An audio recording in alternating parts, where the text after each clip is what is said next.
दोस्तों, कामयाब वो लोग होते हैं जिनके पास ये 5 चीजें होती हैं। पहला पैसा, दूसरा समय, तीसरा मान सम्मान, चौथा सुरक्षा और पांचवा स्वास्थ्य। दोस्तों, जिंदगी में लोग कामयाब होने के लिए 4 काम करते हैं, पढ़ाई लिखाई करने के बाद भी। वो 4 काम कौन से हैं और आप सभी को आरसीएम क्यों करना चाहिए, इसको थोड़ा सा समझते हैं। क्योंकि दोस्तों, जब तक बात हमारे समझ में नहीं आती है तब तक हम कोई भी काम नहीं करते हैं। आइए चलते हैं टॉपिक पे। कामयाब होने के लिए 4 काम हर व्यक्ति करता है पढ़ाई लिखाई करने के बाद। पहला है एग्रीकल्चर, खेती। दोस्तों, कोई भी व्यक्ति पढ़ाई लिखाई करने के बाद वो खेती कर सकता है और खेती के लिए चाहिए जमीन। बिना जमीन की खेती हो ही नहीं सकती और जमीन एक ऐसी चीज है जिसे आप और हम खींचकर उसे बढ़ा नहीं सकते हैं। जितनी है उतनी ही रहेगी। अगर आपके 2 बच्चे हैं और दोनों अलग होते हैं और 2 एकड़ जमीन है तो दोनों 1-1 एकड़ के मालिक हुए। आगे उनके 2 बच्चे, फिर उनके 2 बच्चे, तो इसी तरह से वो जमीन आधे एकड़ से कम के भी वो लोग मालिक होंगे। तो इस तरह से अगर आप 20 से 30 साल खेती करते हैं तो आज के समय खेती से कुछ खास होने वाला नहीं है। और ऐसे कितने लोग हैं जो खेती करके 5 करोड़ के घर में रहते हैं और एवरेज देखा जाए तो सिवाय 1-2% को छोड़कर, और वो भी रेयर केस में।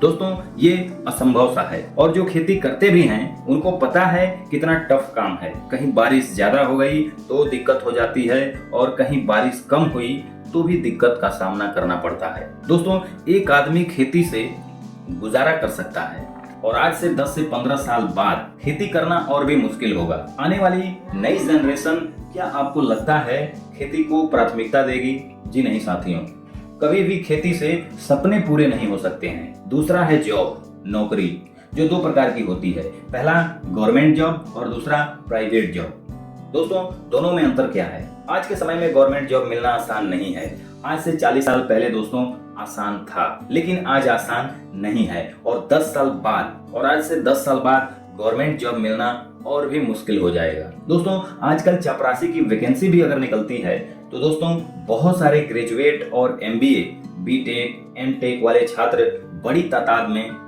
फॉर्म अप्लाई करते हैं। दोस्तों, सीटें रहती हैं 750 और फॉर्म अप्लाई करने वाले जो छात्र होते हैं वो 27 लाख होते हैं। और एक बड़ी बात दोस्तों, जो 2004 के पहले जिसको जॉब मिलती थी उसको पेंशन मिलती थी, लेकिन वहीं 2004 के बाद गवर्नमेंट जॉब मिलने वालों को पेंशन मिलती है। दोस्तों, प्राइवेट जॉब से 10 लाख रुपए महीने कमाया जा सकता है, लेकिन उसके लिए आपके पास टैलेंट होना बहुत जरूरी है, जो हर व्यक्ति के अंदर नहीं होता है।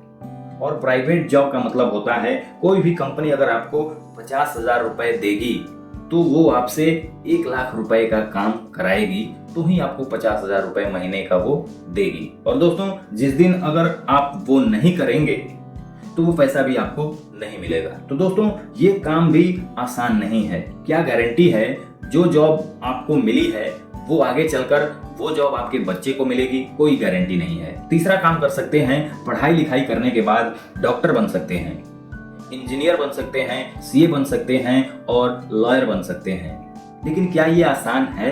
क्या डॉक्टर बनना आसान है? दोस्तों, डॉक्टर बनने के लिए 24 घंटे में से 16 घंटे आपको पढ़ाई करना पड़ता है। और ऐसे कितने बच्चे हैं जो 16 घंटे पढ़ाई करते हैं? और मान लेते हैं कि वो 16 घंटे पढ़ाई भी करते हैं, तो क्या गारंटी है कि वो डॉक्टर बन ही जाएंगे? दोस्तों, करोड़ों रुपए तो लग जाते हैं आपको डोनेशन देने में, इसलिए ये भी काम आसान नहीं है। चलो, अगर मान लेते हैं कि डॉक्टर बन भी गए तो 95% ऐसे डॉक्टर हैं जिनकी इनकम एवरेज इनकम होती है। बाकी के 5% ऐसे हैं जो करोड़ों इनकम कमाते हैं। चौथा है ट्रेडिशनल बिजनेस। पैसा कमाने के लिए ट्रेडिशनल बिजनेस कर सकते हैं, लेकिन ट्रेडिशनल बिजनेस भी 20 साल पहले जितना आसान था अब उतना आसान नहीं है। 20 साल पहले कंपटीशन नहीं था, ई कॉमर्स नहीं था, यूट्यूब नहीं था, गूगल नहीं था, लोगों को पता ही नहीं था कहाँ क्या मिलता था, किस रेट में मिलता था। लेकिन आज सबको पता है कौन सा सामान कितने में मिलता है, टेक्नोलॉजी की वजह से। आज के मुकाबले पहले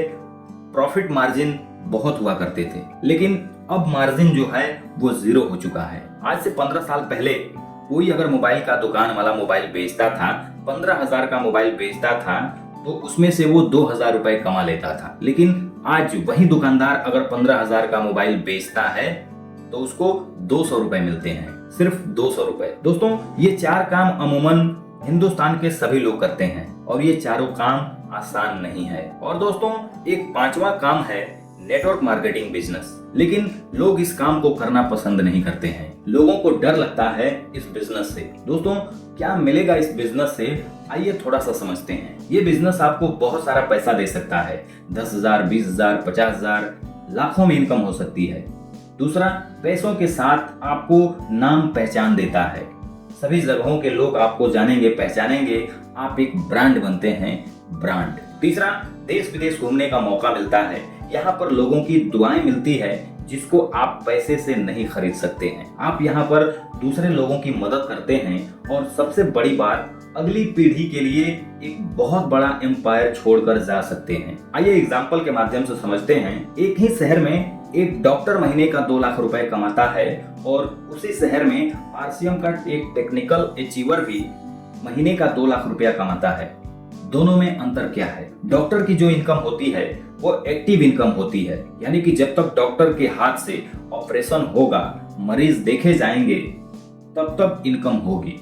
लेकिन जिस दिन डॉक्टर के हाथ से ऑपरेशन नहीं हुआ, दोस्तों, ये जो इनकम है वो इनकम जीरो हो जाएगी। क्योंकि जब तक डॉक्टर की एक्टिविटी रहेगी पैसा आएगा, और जिस दिन एक्टिविटी बंद हो जाएगी इनकम भी आना बंद हो जाएगा। लेकिन आरसीएम के टेक्निकल अचीवर की इनकम एक पैसिव इनकम होती है, क्योंकि डॉक्टर की डिग्री डॉक्टर के जाने के बाद उसके लड़के के काम नहीं आएगी। लेकिन एक टेक्निकल अचीवर जब इस दुनिया से जाएगा तो उसकी काबिलियत तो उसके साथ चली जाएगी, पर उसका बिजनेस, उसका पिन लेवल और इनकम उसके बेटे को ट्रांसफर हो जाएगी और वो इनकम लड़के के नाम से आना शुरू हो जाएगा। दोस्तों, दुनिया का काबिल व्यक्ति की भी काबिलियत उसके साथ चली जाती है। वो काबिलियत उसके बेटे, परिवार के काम नहीं आती है। सब कुछ उस व्यक्ति के साथ चला जाता है। लेकिन एक ऐसा बिजनेस जो आपके ना रहने के बाद भी same business, same level, same income आपके परिवार के नाम ट्रांसफर हो जाता है और फिर पीढ़ी दर पीढ़ी इनकम आती रहती है। इसलिए हम सभी को नेटवर्क मार्केटिंग बिजनेस, और उसमें से भी सबसे खूबसूरत आरसीएम बिजनेस, जो इंडियन कंपनी डेली यूजेबल के प्रोडक्ट को प्रोवाइड कराती है, वाजिब कीमत के साथ, बेहतरीन क्वालिटी के साथ, एक सुनहरा मौका है हम सभी के लिए।